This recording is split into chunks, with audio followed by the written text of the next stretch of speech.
I don't have anything to open this with. Pete, this is awesome. Oh, fuck. Hey. Good to see you among the living, man. Check it out. It's the latest talent mix. Thanks, Pete. Good to see you all among the living. Hello, everybody, and welcome to the Talent Mix. It is a Smallville recap podcast. I'm Brian. Zach is here. How's it going, man? I don't know. It's been a while since we spoke. We definitely don't do these back to back sometimes. Nope. I'm doing fine. I don't have a whole lot to say about this episode, but I'm sure we'll find something to say. We always do. Yeah, I hope I have thoughts. I remember this one better than last week's. I'll say that. I did watch it 2 hours ago. This week we watched Freak. It's the 15th episode in the 6th season of Smallville and the 125th episode overall. It aired February 15th, 2007, Valentine's Day. Day after Valentine's Day. Oh, day after. Okay, because I was like, we got that Valentine's Day 2 weeks ago. Yeah, wow. Why didn't they, why wasn't that here? Why wasn't that here? Or last week. They probably timed for it. They probably wanted it, and then something went down. Yeah, something happened. Yeah. CW. It is. They couldn't rearrange those ones because they lead right in. Right. Yeah, I'm sure that it started 2 weeks later than maybe they had intended while they were in production. This week's episode, directed by a very major player in the directing world. Huge. No, not Spike Lee.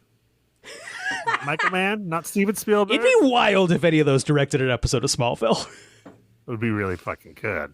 It'd be really good. They would be like, wait, we gotta rewrite this script. What? Yeah. Wait, okay. Reveal the director. Oh, the auteur, Michael Rosenbaum, directed this episode. They got him. First. They got him. I can't find anything else he's ever directed. This is his only episode of Smallville. He has mentioned directing things on his podcast. Okay. So, shorts maybe, or something like that. Yeah. He's a big horror guy. Right. Loves horror movies. Yeah, right. Huge horror guy. Yeah. Right. Yeah. Okay. His shorts would make sense. I should check. I bet we have a better chance of getting him on our movie podcast. Yes. Our forthcoming movie podcast than we do of getting him on our Smallville podcast. We've never heard of this show that has harassed your show in via voicemails. Yeah. Not that he's heard that, but no. But I bet that's more realistic of a goal for us to get you're right. on talking about horror movies. I think you're right. One day. And then we'll sneak it in. And then we'll sneak it in. Yeah. That actually we'll be like, surprise! This is a Smallville podcast, motherfucker. It was all a ruse. It was all building to this. It's all 40 episodes of our movie podcast. Now, hope you have speeches prepared for your MVP awards. You were talking about you made a joke about having to rewrite a script. It reminded me of a story I read about Teenage Mutant Ninja Turtles: Mutant Mayhem, the TV series of which has just come out a couple of weeks ago, and it's good. I liked it. I quite liked it. If you liked Mutant Mayhem, it's more of that, but a show now. They had to throw away the whole script and start from scratch, right? Mayhem, the movie? I can't speak to that. What I had read was Seth Rogen and the director Mike Rowe, I believe is his name, when they met with Trent Reznor and Atticus Ross about doing the score. They were not interested, and but they met with it was Seth Rogen, so like they met, they had the lunch, and Reznor was like, "Wow, send us the script and we'll see." And I guess Rogen and Rowe left that meeting like, we have to rewrite that script tonight. Yeah, of course. Yeah. And obviously they did end up doing the score, and it's one of the best parts of that movie is that score. It's really good. It's a fun movie. It's a fun movie. I wish I loved it. It's just really fun.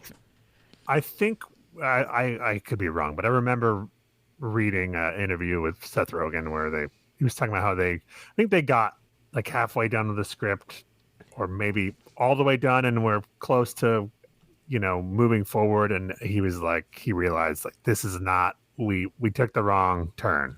Yeah. Like I think it was them in high school was the premise. Like actually attending high school, I think, if I remember right. Which is how the movie ends. That they right. So I think that spoilers for Mutant Mayhem, I guess, if you haven't seen it. Yeah. But it's funny. The show so far, what I have seen, I will have watched all of it by the time it comes out. I was projecting that in. So far, also doesn't deal with that. It seems like they're really like, we don't actually want to do that yet.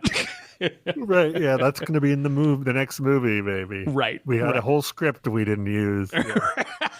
Right. Welcome to Turtle Talk. An element that I'm like, you're allowed to do it.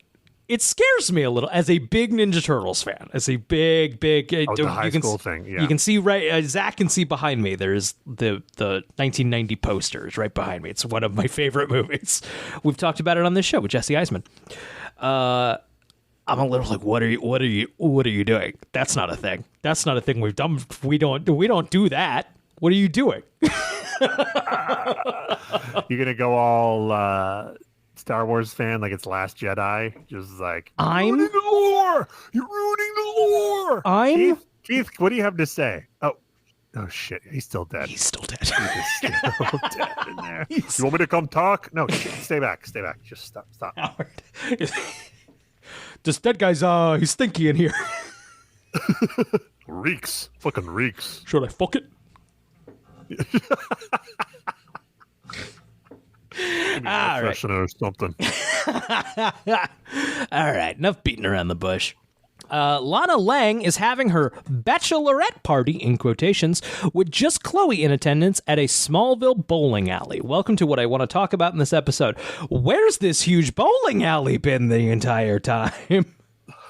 I swear we've been in a bowling alley before, haven't we? No. I'd remember. I don't think so. Not this bowling alley.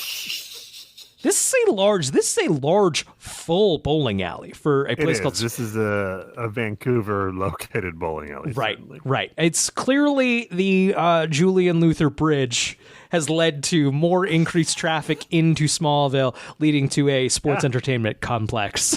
A huge bowling alley. Yeah. My bachelor party, we played skee ball. It was fun. There was a cool little skee ball bar in Brooklyn.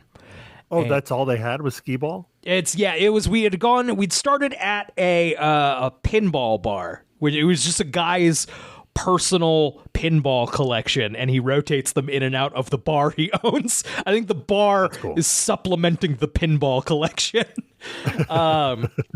So we played pinball, and then made our way down to this bar that just does skee ball. They just have like 4 skee ball tables, real divey, and we didn't get in trouble. To be clear, this was a very mild bachelor party as far as bachelor parties go. But we were inebriated, and my buddy Eli invented, quote unquote, the dark arts. He had figured out that if you flung the ball in a certain way, it would hit the the roof of the skee ball machine and then ping right into a high scoring hole. Oh, cool. Yeah, so if you hit it exactly right, but it would make this loud crashing noise. And then a discovery I'm certain a teenager has made previously. Well, this is a straight up bar, but okay. So maybe not here. But so it would be this loud, very bad sounding pong noise, and then 10 drunk men going, "The dark arts!" So we were politely asked to stop this. Please stop doing this. Gosh. I hope you tipped well. Yeah. I don't remember, but I'm sure we did. That's yeah.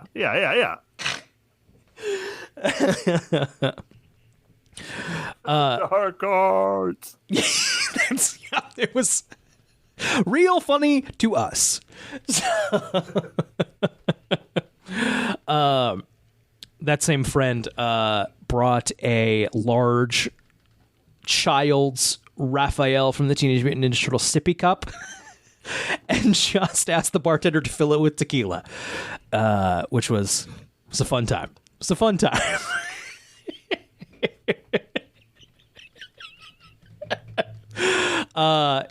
Okay, so Lana says this bachelorette party, quote unquote, is perfect because she's with her best friend. No big deal. Lana does not have any other canonical friends in Smallville. A very lonely girl. And only friend.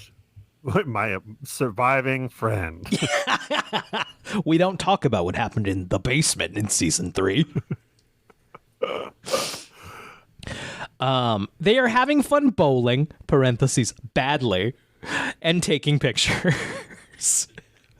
At one point, Chloe takes a picture and says, the last picture of Lana Lang before she becomes Lana Luthor. I'm like, no, there's probably going to be a lot of photographs taken day of, just getting changed in the dress. Before? A lot of pictures. Rehearsal dinner. Right. No, you're right. This will probably be the last one taken on a Sprint cell phone. One of the employees, Daniel Kim, shows up and flirts with Lana. So we're skipping over. Chloe's like, why did you want to have it, the party here in the bowling alley and, blah, blah, blah, blah, blah. And she's like, I just wanted it like the old days with my best bud, girls' night out. She's like, I don't know when I'm going to be having another girls' night out again. I'm getting married. I'm having a baby. And Chloe goes, I wouldn't be so sure. Like, she's like, I've talked to the writers. That baby, I don't know. Until the baby comes out. Let's right. Just pump the just brakes saying, a little we've done the pregnancy thing before. Chloe knows how it works in Smallville. Now, once again, the girls' night out might be impeded by there are no others. Lana has no other friends. Okay, so Daniel Kim shows Lana how to improve her form, and Lana is delighted when her ball miraculously steers clear of the gutter and hits a strike. Chloe notices that Daniel is looking at the ball oddly and guesses that he's controlling it telekinetically. Daniel asks... Yeah, right. It was... It's a hell of a leap. She happens to be right. But this guy can control bowling balls. That's his meteor power. He fell into a pit of green meteor rocks that were shaped like bowling balls. It's still better than Wheat Boy. Wheat Boy can't even go bowling. Oh! It's too heavy. I can't with my hands of thin wheat. Oh! Let me help you. I'm bowling ball guy. This is the worst team up. I don't think we've ever seen anything like this. A meteor freak who just uses it to pick up chicks. Just pick up chicks via bowling. Yeah. This is great. This guy's great. I hope he ends up okay. He's brought a few girls home with that move. Come on. Mm-hmm. Daniel asks Lana for her phone number, but she shoots him down by flashing her engagement ring. I also love that she's all over the newspapers. And then also, this is Smallville. Yeah. There's only one high school. They're around the same age.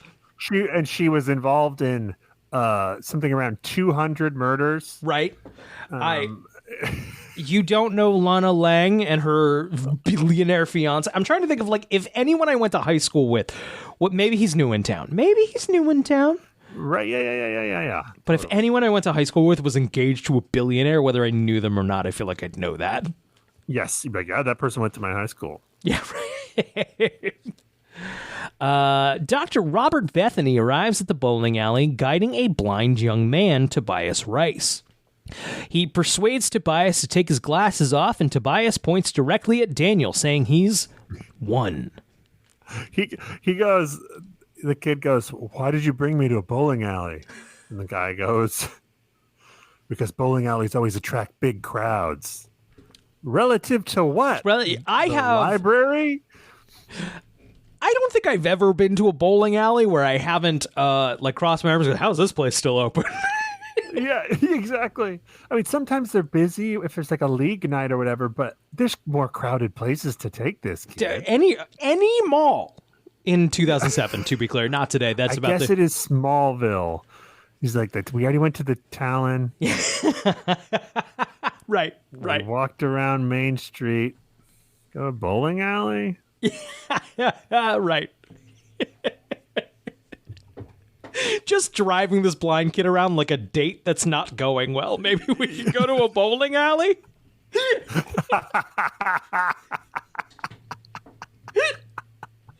Sure, yeah. That's fine. Daniel leaves Lana and Chloe and is behind the lanes drinking. Just then, a black SUV pulls up and forces Daniel into it. Chloe arrives to see him abducted. The agents chase her down, but she gets away. She does a fun little stunt. She like leaps onto a car. Not her, but what it looks like her. Yeah. Okay, Chloe brings Clark to the bowling alley the next morning and tells him what she saw. She also asks if he plans to attend Lex and Lana's wedding as a sign that he's moved on. But Clark avoids the question by asking about Daniel's whereabouts. Why would you assume you saw what happened at that rehearsal dinner? Why would you assume he's invited to that wedding? Chloe? He must have told her. Lex stopped by. That's right. invitation. That's right. Right. Yeah, He is formally invited to the wedding. That's A right. spite invitation. Yep. I know you kidnapped my fiance a mere week ago, but sir, you are invited to our wedding. Because you, my friend, my former friend, were on something. And there's no chance you'll be on that same thing again at the wedding. In a party environment, famously chill. Absolutely no recreational drugs have ever been done at a wedding. All right. Just then, Daniel appears. Clark avoids the question by asking about Daniel's whereabouts. Just then, Daniel appears, completely fine. Chloe is shocked and tells him he was abducted. He claims he got really drunk and can't remember anything from the night before, but he woke up in his own bed. To be clear, he says he drank a pint. Yeah. That's He said one he beer. He drank the pint and passed out. He passed out, Brian. I don't know. Is Allison Mack Canadian? She's been getting a couple of oots, too. I don't know if that's just hanging out in Vancouver. Oh, interesting. Yeah, that's a good question. Okay. She is labeled on Wikipedia as an American actress. She was born in Preetz, Germany. Oh, secret option number 3. Yeah. And then I don't know if you know this. She was a member of the Nexium cult and branded people. Whoa. Turns out it was a pretty big deal. I really feel like I would have heard of that. So Dr. Bethany goes to the Luther mansion to talk to Lex. He says Tobias is getting impatient, waiting for a cornea transplant, and knows Lex is delaying the surgery because it would take away Tobias's ability. He's sure Tobias will tell someone what he and Lex are up to, but Lex says their work is important to prevent meteor freaks from killing others. Dr. Bethany doesn't believe him. Also, okay, I'm not saying a cornea transplant that would apparently fix your blindness would not be a priority. Lex here has billions of dollars at his disposal. Right. You couldn't be like, hey, kid, want to be a fucking millionaire? Right. Okay, so let him in on what's going on. Like, be the hound dog, and you can make a bajillion-dollar salary to be my blind hound dog. You know, maybe they felt him out for it, and they were like, "This kid's got morals. He wouldn't do that if he knew." He wants to see real bad. He's not Clark, who, if you remember, lost his sight for 20 minutes. Was like, "I'm blind now. Do you want to go talk to a doctor?" No. No, he was like, "This is my life now. Come on, just stop trying to talk about my disability. Treat me the same." You just come up from behind him and go, "Guess who?" And he's like, "I'm He's blind like, now. I'm blind. I don't know."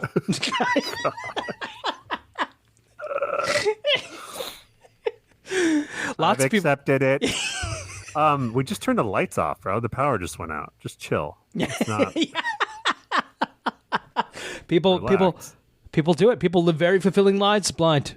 There's no reason for me to Yeah, or you could turn the lamp back on. just turn the light back on. It's all right. It's all right, big guy.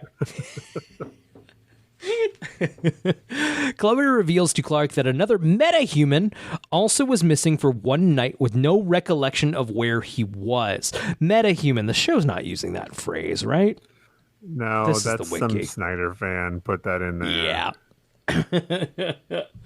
They Meteor think freak. Meteor freak. meteor freak That's what we call them. That's what we call them on Smallville. or Sorry. superhero. Sure, yeah. They think Lex's 33.1 project is involved. Chloe shows him one of her and Lana's photographs with Tobias in the background, pointing at Daniel.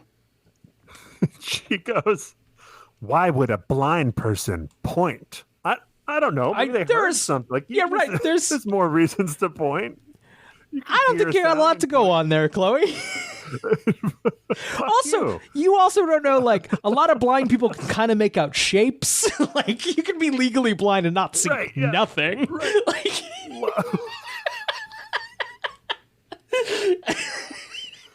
I just heard someone's voice that I recognize. Where? That way. There you go. there you go. That's it. Why would a This blind direction person point? Plenty of reason.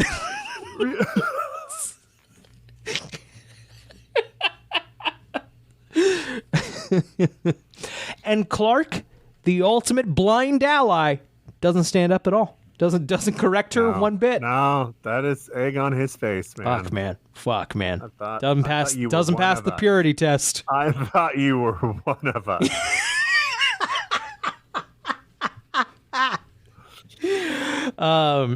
Okay, they went to Tobias with high school notes that he was blinded by the second meteor shower.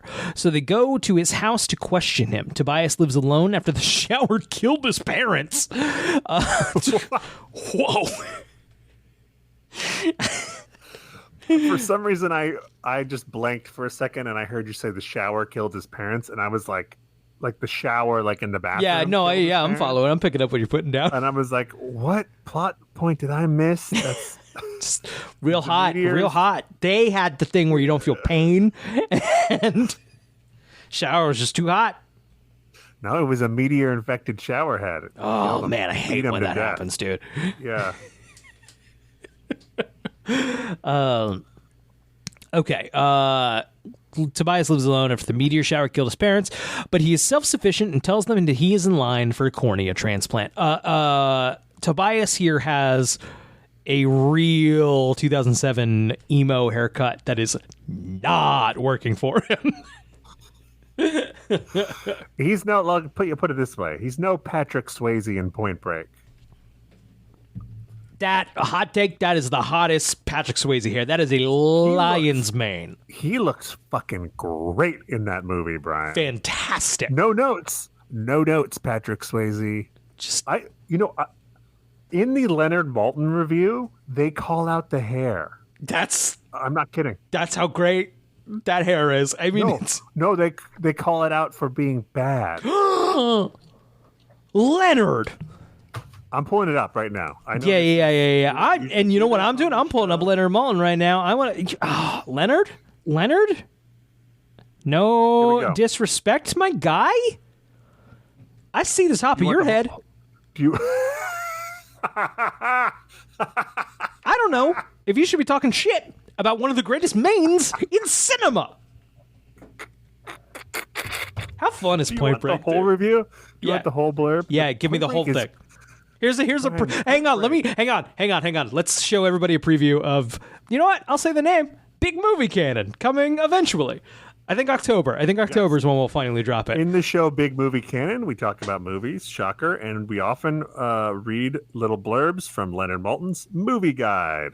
Here is one for the movie Point Break from 1990. I want to guess, like in the show. Oh, you're going to do the guess. Okay, Brian tries to guess the star rating, which is out of 4 stars. Bomb to 4 stars.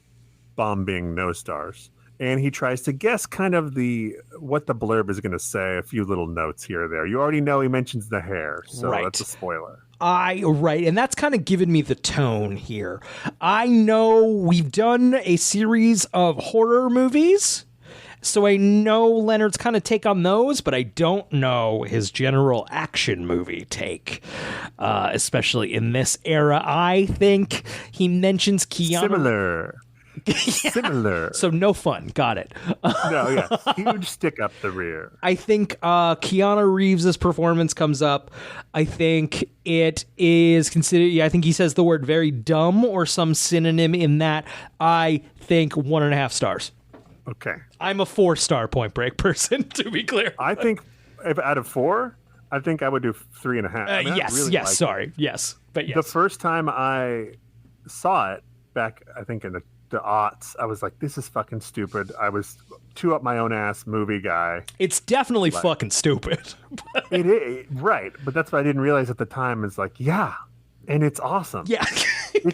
It's good stupid. And I don't mean that as a backhanded thing. It's fucking gloriously stupid. Catherine Bigelow is a good director and made a good movie. It's so good. It's actually, honestly, the first Top Gun, it's like a better version of that. I prefer, and we've talked about Top Gun, but I prefer it heads and tails over Top Gun. Yes, Top Gun Maverick is better than both of them. Yes, correct. Point Break, they're both Point Break and the original Top Gun are kind of like one long music video of a movie.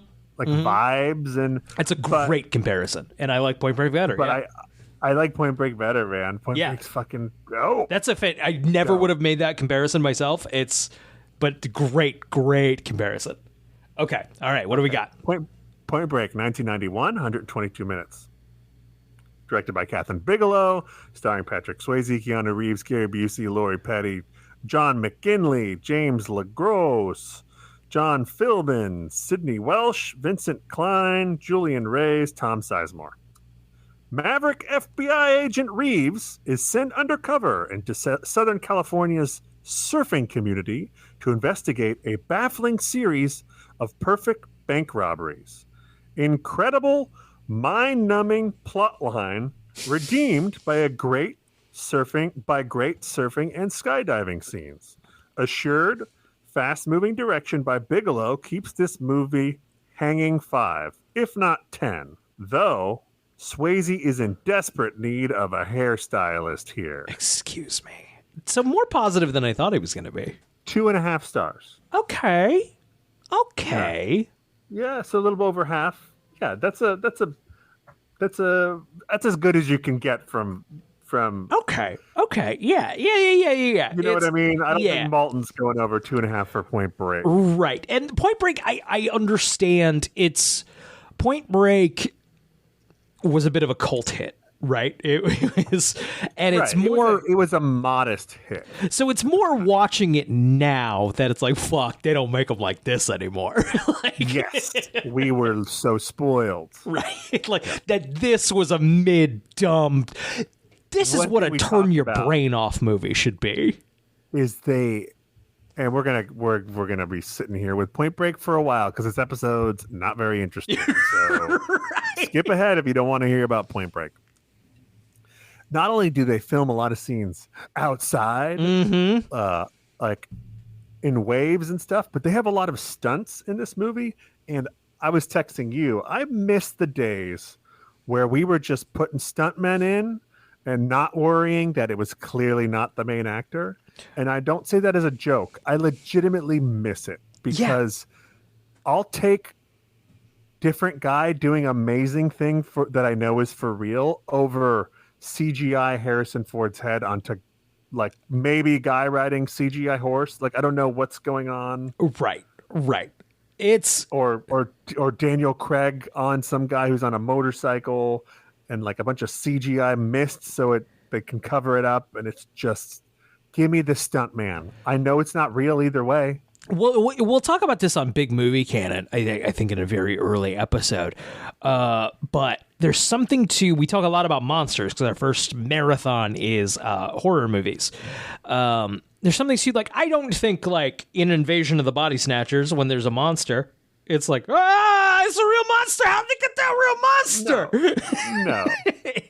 It's a puppet, but there's something to it being in the physical space. And I think your brain can just kind of... Real. Right. It's not a monster, but it's a real thing that someone made, and you can tell. You want to know a creepy thought? Of course.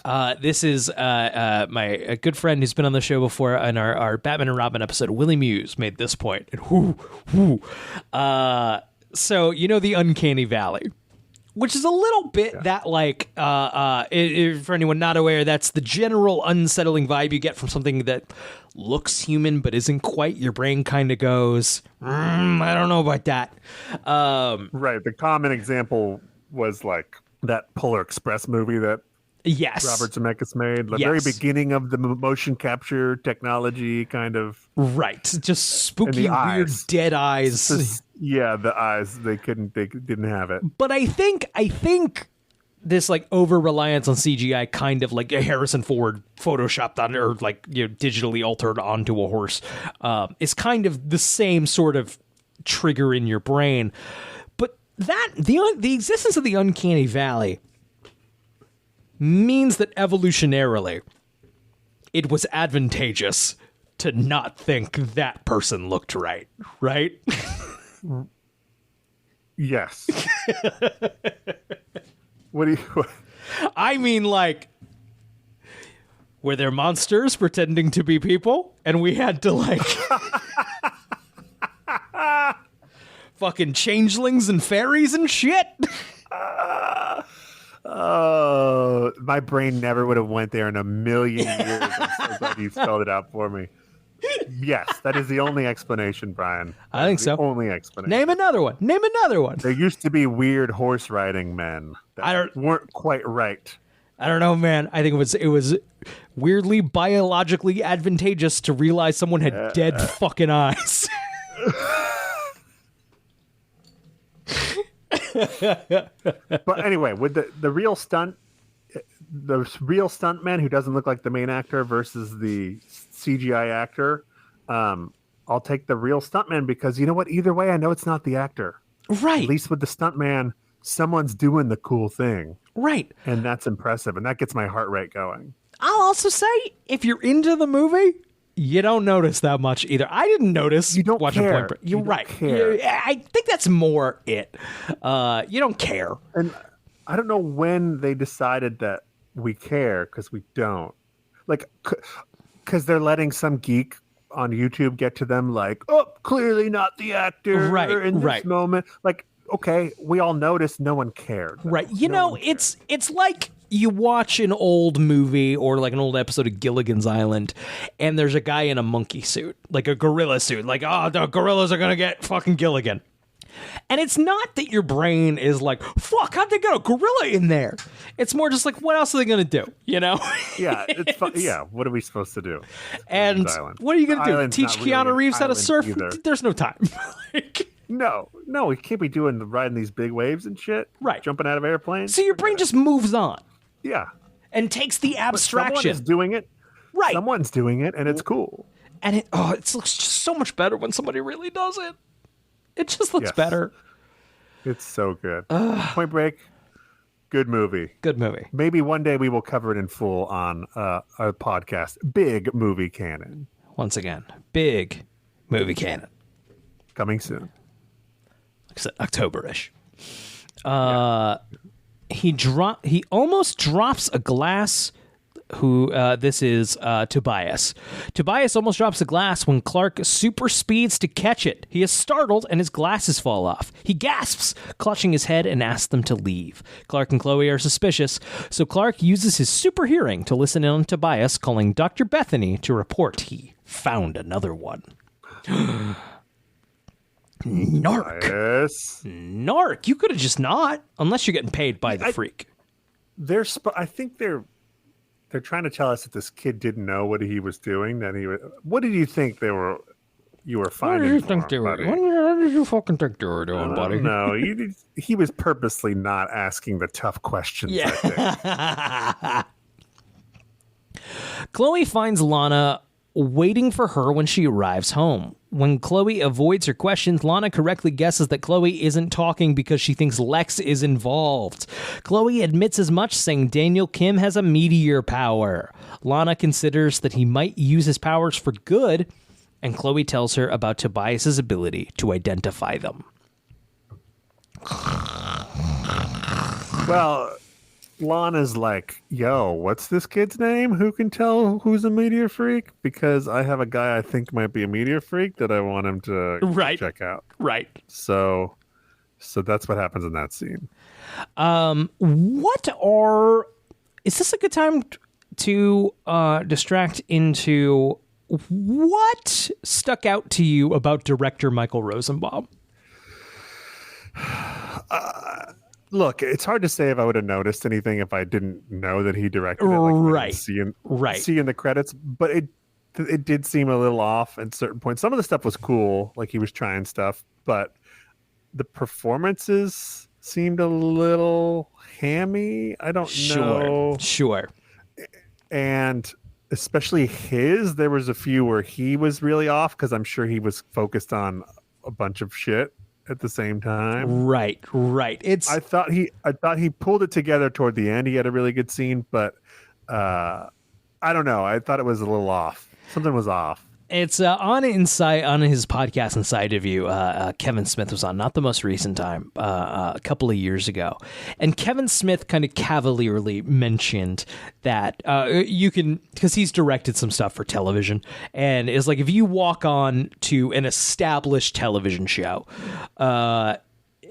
direct, you can't fuck it up because the crew is so well oiled. Like it's just, they're doing what they do every week. You can't screw it up. Right. And Rosenbaum took slight offense to that, it seemed. Because and I will say, not by any means the same level of production. But I've directed some live events for the Drawfee channel when I was at College Humor, and I had a assistant director who was hired from outside and basically did it for me, and I still did a phenomenally bad job. So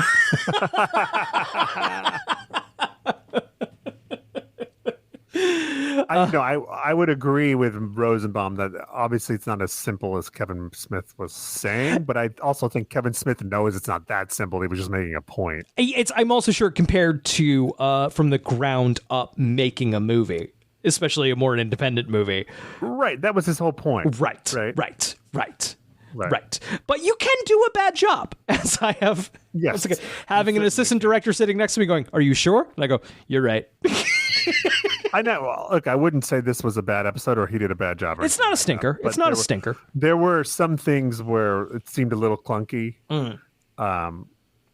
And you can tell he's like, I want to try some things because I don't get to do this very often. Right.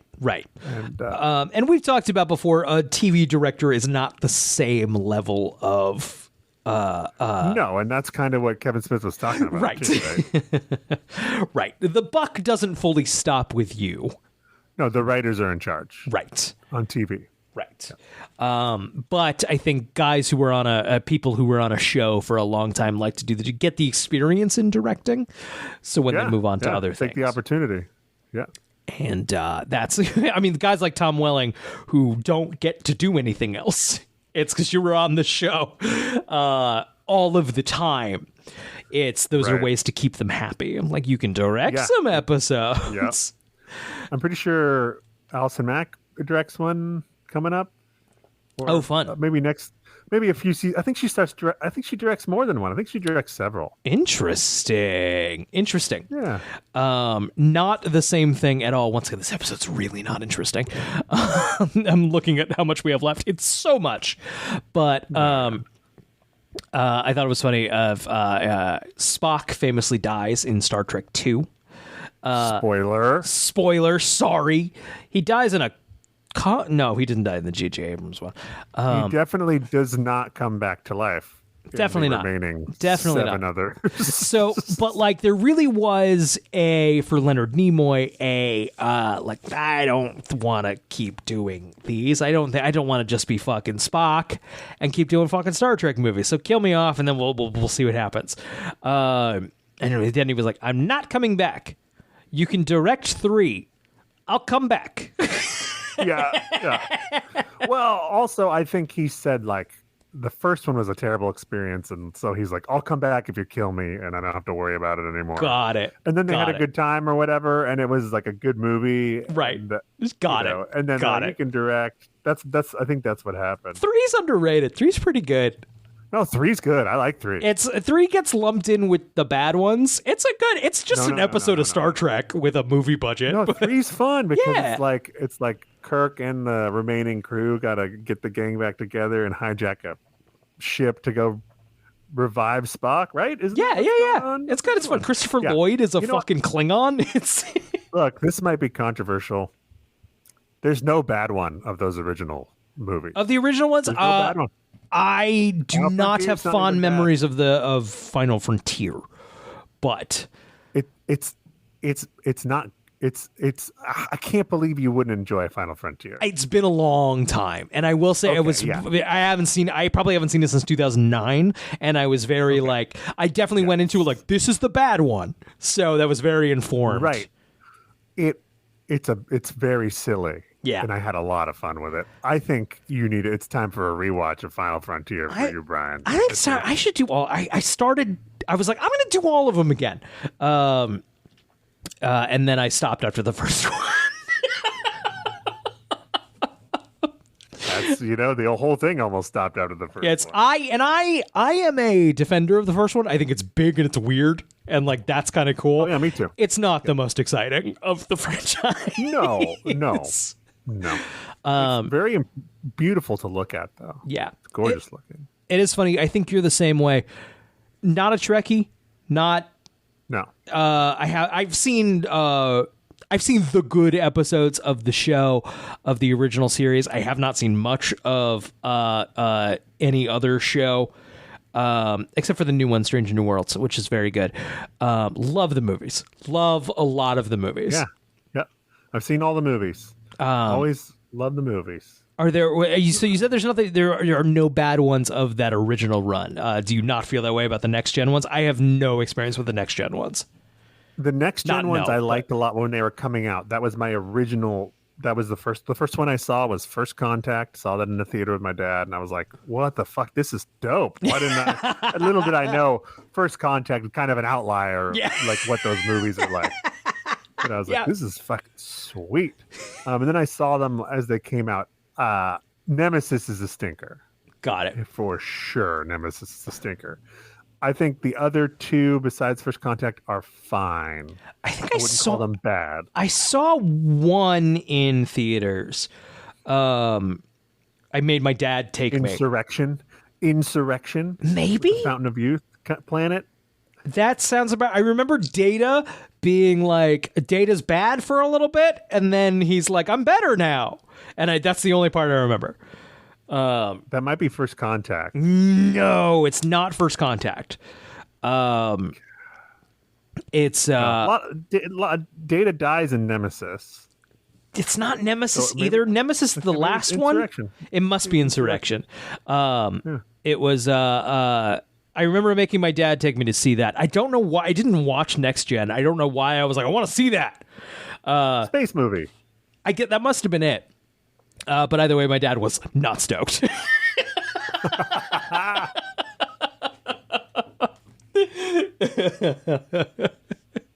It was one of those, I wanted to see Star Trek. Everyone went to the movies.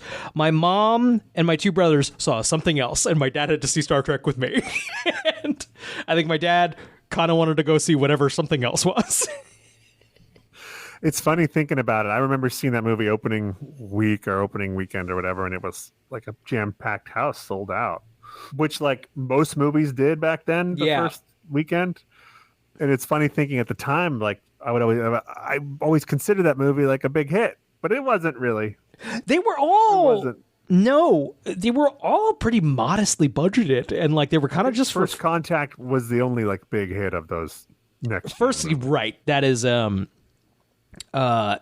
considered like the good one, I think, of the next gen. Yep. Well, maybe we'll have an opportunity to do Star Trek movies at some point. Maybe we'll talk about Star Trek someday. Okay. Clark goes to ask Dr. Bethany about Tobias, but he refuses. When he turns away, Clark distracts him by blowing on some papers with his super breath and steals Dr. Bethany's laptop. He takes it to Chloe. Super breath. Super breath. I also, I don't know what it was about the laptop that stuck out to me. It's the most 2007 ass chunky ass. Yeah, it's bulky, baby. My laptop I had then was a big boy.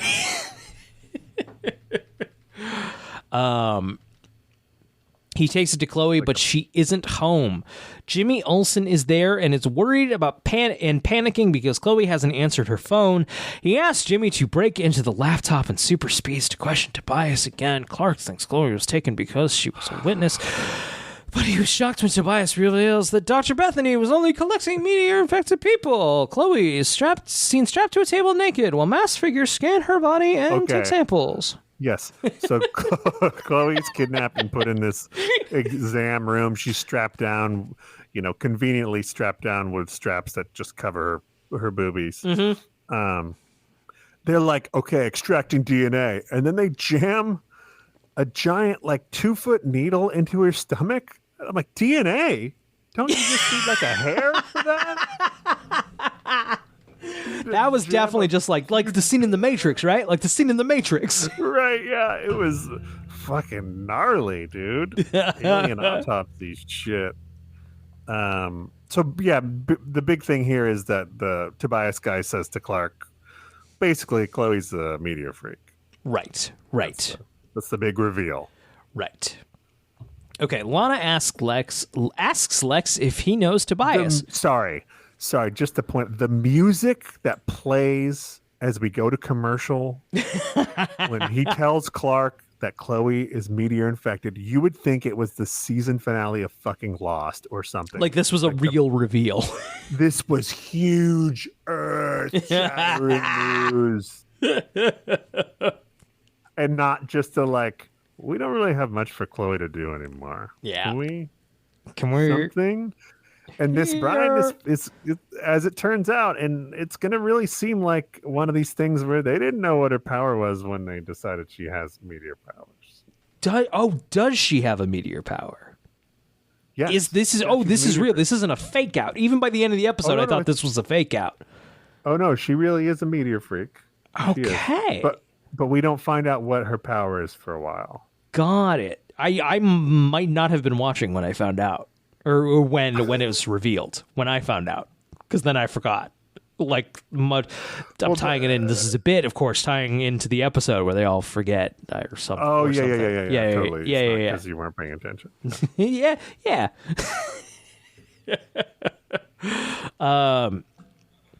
Okay, Lana asks Lex if he knows Tobias, but Lex claims he's never heard of it. If you wanted me to pay attention, be better.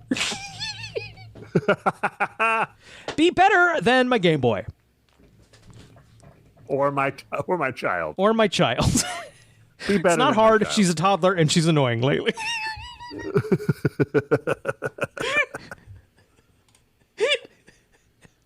Later, Tell me about it. I can't get any sleep in here. She's always crying. Shut up. She's a good sleeper. Oh, you shut up. She's Howard. Hey, Howard. She's a child. Howard. God. She's a toddler. She's going through a phase. Back in the vault. Get back in the fucking vault. With the dead body of Keith. Yeah, I feel Keith, he's still there. Oh, he's so... Close the door. Close the door. It stinks. We need to figure out a way to revive Keith. We'll work on it. We'll I am certain one day we will need to talk about... We should stop talking about this man we killed and then publishing it on the internet. No, we can stop talking about Keith, but we can't stop talking about Zack Snyder. And that's who we need. Oh my God, it's a pulse. Oh my God, it's a pulse. Keith is alive. Oh my God, he's alive. Wait, Keith, what's that? The Rebel Moon director's cuts are way I'm better? shutting the fucking door. he's struggling. Don't steal me in here with him. And he flatlined.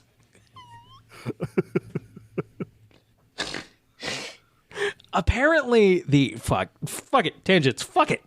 Apparently the Rebel Moon extended cuts are much more coherent, but at what cost? Like, coherent doesn't mean good. No, it doesn't. That is generally my experience with director's cut. Of course, there are exceptions, but a director's cut comes out. Movie geeks, of which I am a part of that, obviously, come and say, it's way better, it's a masterpiece. And you watch it, and it's usually like, no, it just makes more sense. It's still got all the same problems, but Right. I'm not confused. Right. That's usually the only difference. Or, Like, a and lot like, of these. how much there is a quote-unquote director's cut of Terminator 2 that I remember on DVD that is not... It's garbage. It's not James Cameron's preferred cut. That was a thing they threw on the DVD. Yeah, well, they just put in all the deleted scenes Right. into the movie. That was what I saw that first. How bad does that suck? I still loved it. That's how good Terminator 2 is. Yeah, I know you can't go wrong. But So I got all the good stuff of Terminator 2 that are great. There are people who swear by the Aliens director's cut, and I haven't seen it. I don't. It's not bad, but I would say watch the original. It's but like Ridley Scott was the one. I think he's literally the one who I read the interview with. It was like, yeah, they wanted to sell a fucking DVD. They wanted to call it a director's cut. Sure, fucking whatever. Yeah, and it was like, no, my cut's the theatrical cut. yeah. Except for Blade Runner. Except for Blade Runner. But I have a lot of people confused. You haven't seen Lord of the Rings in a long time, yeah? No, it's been a minute. We have plans to rewatch. I just did the books again, which was a very rewarding read. And I'm looking forward to. We're gonna do Christmas Eve. We're gonna do the movies. Oh fuck yeah! Which we're just gonna do them all on Christmas Eve, which will be fun. Damn! While you wrap presents. Yeah. It'll be it just start them early and then just go through. Yeah. But famously, The Lord of the Rings has extended cuts. And they are incorrectly referred to sometimes as director's cuts, which Peter Jackson has vehemently been like, nope. Good My cuts are the theatrical cuts. We did have a lot of footage that fans of the movies might want to see. People swear by those. I've never seen them. I refuse. I will not watch the extended cuts. Absolutely not. I think I'm theatrical. I'm theatrical all the way.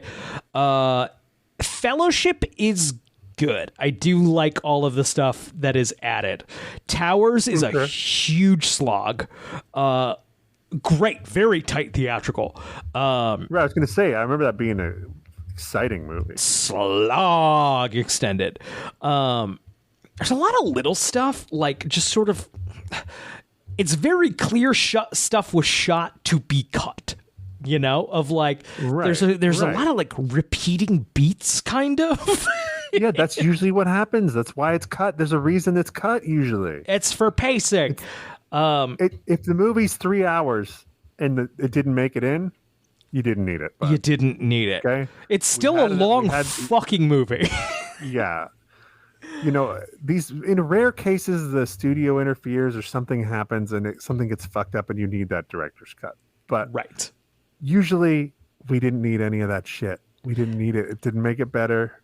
The thing that people hit, I see a lot on the internet, is people saying something to the degree of, well, you don't see Sauron die in Two Towers or Return of the King, and so that's confusing. That's confusing. A, didn't confuse anybody when they came out theatrically. Two, he doesn't die in the book, and it's fine. Oh, well, there you go. No, I just forgot about him. I don't fucking... Yeah, no, in between the year between release dates, yeah, you just fucking forgot. It's fine. The tower fell, and you implied from there. Well, I was ready to go by the time the credits. I was like, fuck, I don't need to see any more people die. Fucking, I lost my train of thought. It got me fired up. I love those movies, man. I love them. No, they're all very good movies. They're fantastic. Who cares? We don't need to see. We don't need to see that. I didn't know why that was what I was going to say. I didn't know why the Eagles came in and saved the day either. How that worked, but I was accepted it. It's fine. Like, it's fine. Right. Yeah. Right. The Eagles are a complex fucking people with their own fucking deal, and they don't have to explain themselves to you. With their own proud traditions.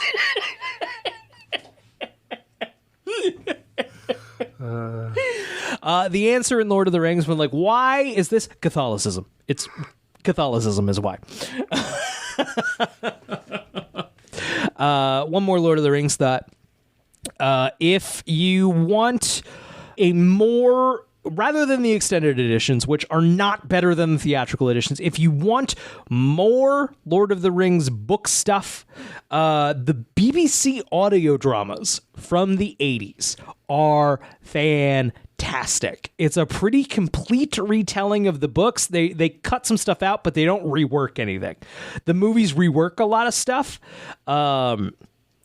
This is it's pretty sort of, the book, but abridged. dramatized. And I think the whole thing together is about 6 to 8 hours. Maybe a little more, maybe closer to like 11, 12, now that I think about it. But it's great. It's fantastic. Sweet. If you want kind of the more how it plays out in the books without reading the books, which is also a very rewarding experience. But anyway. I read The Hobbit years ago and I loved it. And I have Lord of the Rings, the complete book, has been sitting on my shelf since, and I'm gonna read it. I'm waiting for the right time, and I've also decided I'm not watching the movies again until I read the book. So it's been long enough. I love The Hobbit. The Hobbit is such a fun little like. I'm looking forward to reading it to my daughter one day if she'll fucking take it. Who the fuck knows? Lord of the Rings is different from that, but is a very no need to rush it. Just enjoy it at a pace. Have a cup of tea and this big book open, and just kind of sit in it. People are like, oh man, he's just fucking talking about a tree. Enjoy it. The way he writes about a tree is gorgeous. Yeah. It's a cool tree. It's a cool fucking tree. Man, fuck. I could talk about Lord of the Rings forever. Okay. Angry now, Lex demands to see Tobias. Lana goes to visit Tobias and tells him that he is being exploited. She offers to give him a cornea transplant if he stops identifying meteor freaks. She thinks Tobias has targeted Clark. However, Tobias says that Clark is the most normal guy he's ever met, and Lana is confused. He says that a couple times in this episode. He says that to Clark, too, and I'm like, is that supposed to be a compliment? Yeah, right. Like, you're the... Not like, I told her you're just a normal guy. I told her you're the most normal guy. You're boring, bro. You're just a boring old normal piece of shit. I like to think I'm reasonably normal, but like I like a little bit of like, oh yeah, Brian, he's kind of a character. Like I like that, you know? Yeah, he's a kick in the pants. No, he's normal. He's the most normal. He's the most normal. While working on Dr. Bethany's computer, Chloe notices that Clark is staring at her strangely. She realizes she was abducted because she was identified as a meteor freak, but Clark tries to calm her down by saying they don't know that for sure. They get into the computer and find a GPS overlay map of Smallville with kryptonite-infected people being tracked with green dots, but some of the dots are red. Jimmy arrives and reports that Daniel Kim was killed in a car, quote-unquote, accident, just as his identifying dot goes from green to red on the map. They watch the other dots go red and realize the people are being killed one by one. Chloe sees the green dot in the Talon and ushers Jimmy out to the door. As soon as he leaves, she orders Clark to x-ray her. He sees something under her collarbone and wants to take her to the hospital, but Chloe starts to panic, saying she wants it out as soon as possible before they kill her, too. So where my confusion, I think, came in of like, oh, she's going to have a meteor power. I thought maybe what was being implied by the episode was that her vicinity to Clark was also giving off a radiation. Oh, no. And so it was it was a mistaken kind of glow of meteor freakness. Interesting. No, that's not the case. I can tell you. No, so You're wrong. just implied it wrong. Once again, I was playing fucking my Game Boy. So in this scene, it's like a real intense scene. Chloe's like, "You got to use your heat vision," and Clark's like, "I don't want to." And she's like, "Well, you just get hard and use your fucking heat. Get a fucking boner right now. Do you fuck it? You fuck it, Chloe." So I don't understand why he's using his heat vision for removing something from her body. That's like afterwards to seal the wound. Right. I think they needed a gore-free way to him to get in there. Just scorch her until it falls a lot of heat. Just a very severe burn. Very severe boner burn. Boner burn. Boner burn. Boner. So, hey, did someone say boner? Howard, how'd you get out? Is there a door in that vault? I heard boner. I heard boner. Fucking talking my language out here. One of my favorite things about this show is knowing that this is not, this is a hobby level podcast. Don't get me wrong. We are not professional podcasters. We're not smartless. We're not talking hundreds of thousands to millions of listeners. We're respectably small for a hobby level Smallville podcast. Yeah. Not no one. But we do not have enough conversations generally to know whether this Howard Stern character is reading for anyone but us. No, but that's never stopped us before. And it never will. Do what makes us laugh, what we're enjoying. And by Howard Stern character, I, of course, mean the very real Howard Stern who lives in a vault in my... If we cared about any of that stuff you just mentioned, we wouldn't be doing a Smallville podcast. Right. We'd be doing anything else with our lives. Big movie canon. Big movie canon. Mid-September, maybe October 2024. It's going to be good. It's going to be good. It's a good show. It's a good show.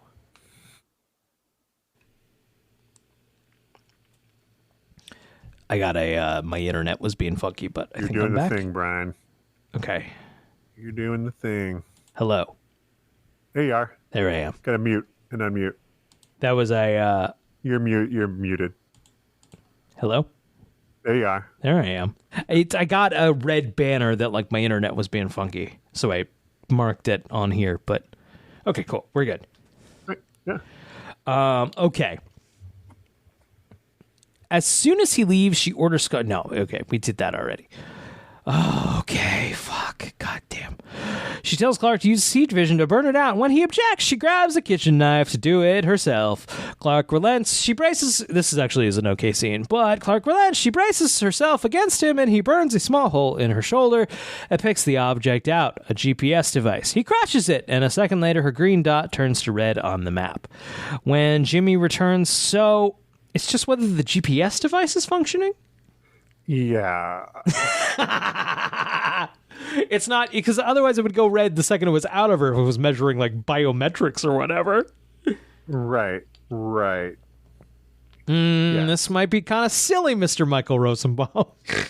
We didn't write it. He didn't write it. He just directed it. When Jimmy returns and sees Clark applying a bandage to Chloe's wound, they claim Clark got the device out with a pocket knife just as they notice the only green dot left on the map is Tobias. Clark speeds away to save him. So they got all the freaks, huh? Tobias is preparing to leave when when Dr. Bethany arrives, claiming that it is finally time for Tobias' surgery. Tobias seems prepared to leave with Dr. Bethany, but turns off the lights in the house and retrieves one of his father's guns! Wait, so the implication here is that Lex has killed hundreds of people. Right. To cover up the meteor thing. Or had them killed. Right. So he's straight murdering people now. Straight murdering people. Okay, cool. Noted. Bad guy. Famous supervillain Lex Luthor. Dr. Bethany announces his intention to kill Tobias and Lana with a stun gun to cover up his research. Kill Tobias and Lana. I guess you could kill someone with a stun gun. He mentions the charge being really high enough to stop his heart. Tobias tries to scare him away with the gun, but they struggle. Lana retrieves Tobias's gun run! She shoots Dr. Bethany at the same time. He blasts Tobias with the stun gun.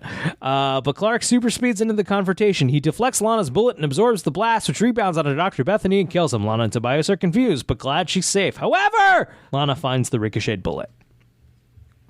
This is a fun thing, Lana being on the trail, kind of. Yeah. And she finds the bullet. She shows it to Clark. She's like, "Hey, what's this fucking funny thing I found here? Isn't that interesting?" What's your meteor Clark power, Clark? Hey, Lana, why not communicate what you know? Yeah, Clark is like, well, she tells Clark, "I thought you were a meteor freak, and the guy told me you weren't," or something like that. And Clark's like, "I don't know where you got this idea that I was a meteor freak, crazy bitch."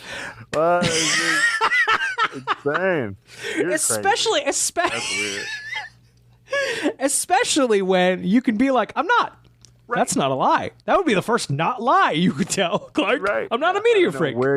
But I like that. I don't know why you were suspicious about me in the first place. I don't know what applied. Once again, it's IBS. Clark, just IBS. Just so insulting at this point for her to just right to her face. I don't know what you're talking about. Especially when, once again, you've told anybody else. Yeah, as soon as you got Red K, you told Lois. Just like whoever wants to know. Just anybody walking up like, yo, what's your deal? Hey, from Krypton. Don't tell Lana. I've lied way too long. Too late to turn back now. As the police investigate the scene, Clark collects Tobias, who regrets helping Dr. Bethany. Clark tells him that scene where she finally finds out, and she's like, "Who else knows? No one, just Chloe, and Pete knew, and Lionel Luther, and Lionel, and my parents, obviously, literally hundreds of strangers. There was a kid, Ryan. He's dead, I think. Strangers who have come in and out of my life. Yeah, 1 week. Just walking around. A lot of bad guys I put in jail now. Yeah, fuck. They probably are talking. Who was what was it? Sarah the blonde who was hung. She got hung. She's dead. She's dead. So she doesn't know anymore, but she knew though. She knew. I told her right away.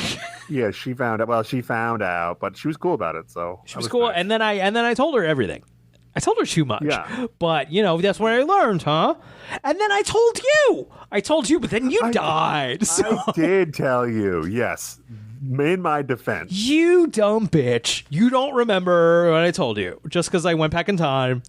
So actually, you're the one gaslighting me because I told you. Yeah. And then you died. I told you. And that was rude of you to die, actually. My dad is dead.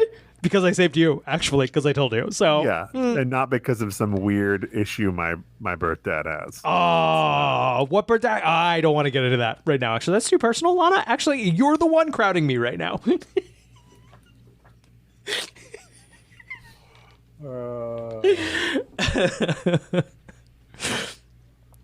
Clark tells him that a friend of his will arrange for his operation. Tobias, that's presumed to be Mr. Oliver Queen of the Oliver Queen Chronicles. Tobias says Lana wanted to do the same thing because she thought Tobias would expose Clark even though he's normal. Tobias is taken away in a limo when Lana approaches Clark, shows him the bullet. Approaches Clark and shows him the bullet. He denies being meteor infected, but appreciates her concern. Lana assures him that even if he were, it wouldn't matter to her about that. Lana arrives home and directly asks Lex if he had anything to do with Dr. Bethany. He swears on their unborn child that he wasn't involved. He knows something. Oh, I swear on the definitely their child, the real child. Is there just no kid?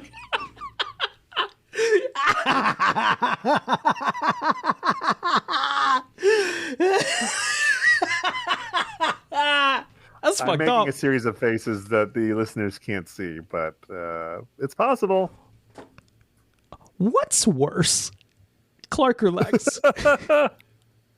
It's close at this point. This is an intense one. This is intense, based on the information that I have so far.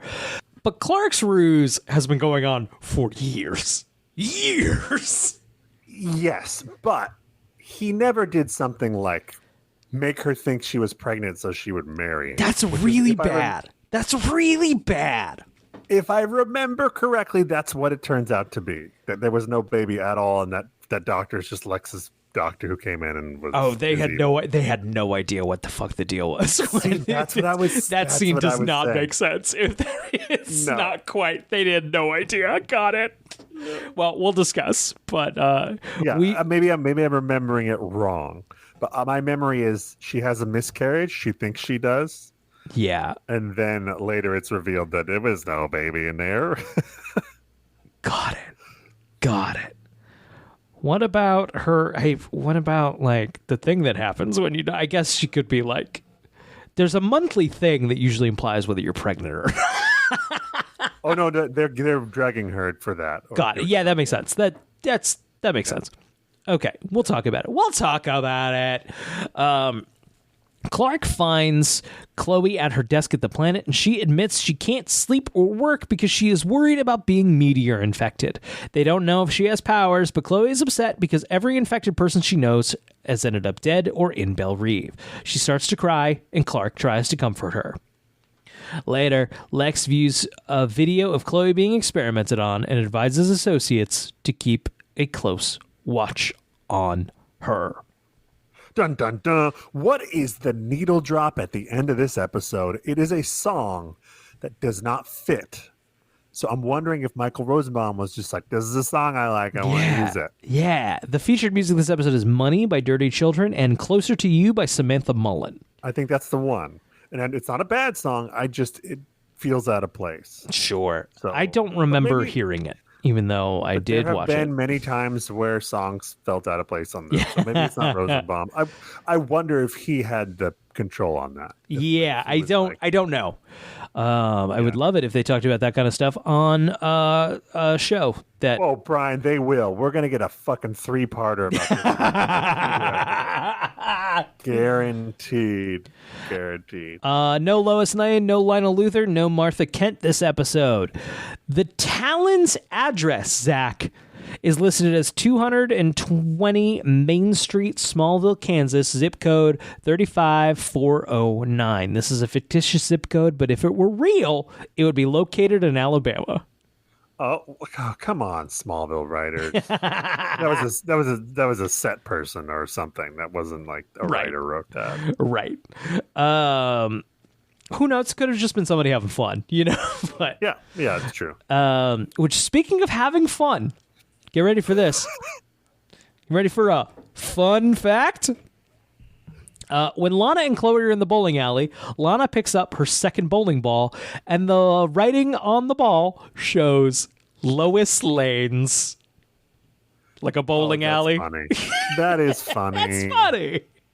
That's funny. That's a fun little joke. I like it. Yeah. Good job, Smallville set decorator, prop maker, prop master. Let's see here. Only episode directed by Michael Rosenbaum. Chloe states that every meteor freak she's ever met has ended up dead or in Belle Reve. She seems to have forgotten characters such as Jordan Cross, Sarah Conroy, or Kyle Tippett. Yeah, there's three. 3 out of 100. 20. I guess this is the 51st appearance of Clark's red jacket and blue shirt outfit.